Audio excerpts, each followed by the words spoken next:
Hello दोस्तों, नमस्ते, प्रणाम, सभी का स्वागत है हम लोगों के चैनल पर।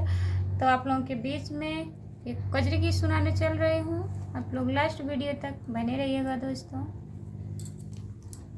बदरा चढ़ी आइल समनवा, रिम झिम बरसै सावनवा ना।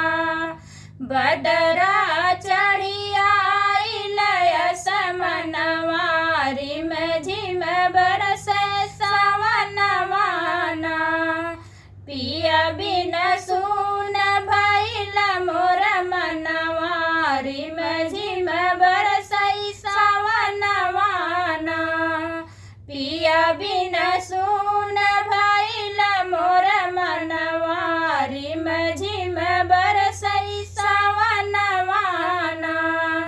झुर झुर बहे पवन पुरवैया, सावन मास के चढ़ल समैया। खिली गए फूल अंगनवा ना, हरियर लागे खेत खरियनवा, रिम झिम बरसै सावनवा ना।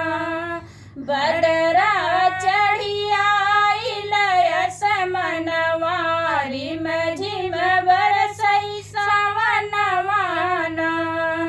रतिया बिजुली चम चम चमके, बरसे लागे तेज छम छमके।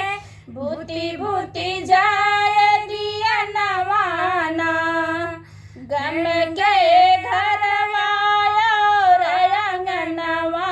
घेर घेर बरसे सावनवा ना, गम के लागे घर आंगनवा। घेर घेर बरसै सावनवा ना। सावन मास के मस्त महीनवा, पिया बिन भावे नाही भवनवा।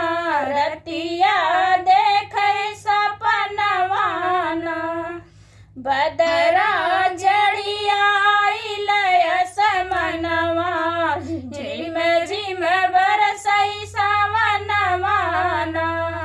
बदरा चढ़ी आइल समनवा, रिम झिम बरसै सावनवा ना। तो दोस्तों बाय बाय। एक कजरी गीत है।